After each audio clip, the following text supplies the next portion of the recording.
Sa mga nag-request po ng tutorial ng videos na to, so umabot na po sa 3K views itong ating video. Maraming salamat po. Ito, panoorin nyo yung tutorial. Umpisahan natin.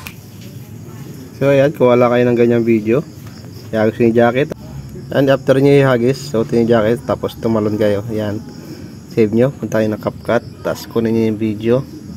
Yan, tapos yung paghagis nyo ng jacket, i-tempo nyo yung bago siya bumagsak, tapos saka nyo siya i-cut. Yan, tapos pindutin nyo yung split para makat yan. Tapos pagkuha nyo yung jacket, yun, hanapin nyo rin yung tempo na tumatalon kayo bago kayo bumagsak, tapos i-cut nyo rin yung split, pindutin nyo yung split. Yan, yan, tapos lalagyan natin siya ng effect, yung particle na sumasabog. Yan, pindutin nyo lang yung video. Yan, yan, pindutin nyo yung video, tapos punta kayo sa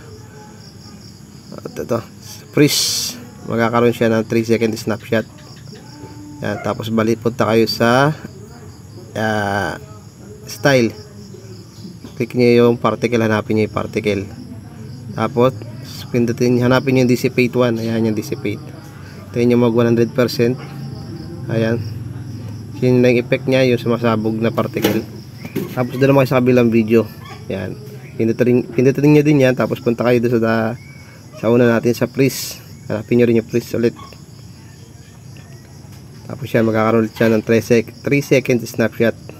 Tapos balik kayo doon sa style, hanapin ulit nyo yung particle 2 naman, yung isa, yung dissipate 2. Yan, hintayin nyo rin siya mag 100%.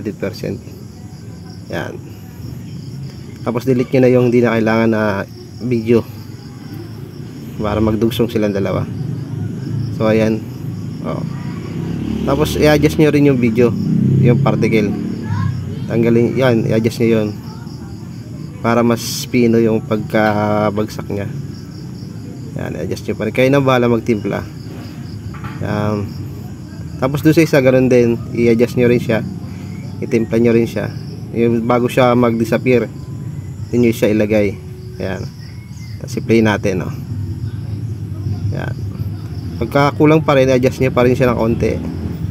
Yan, para mas pino yung kanyang pag-disappear.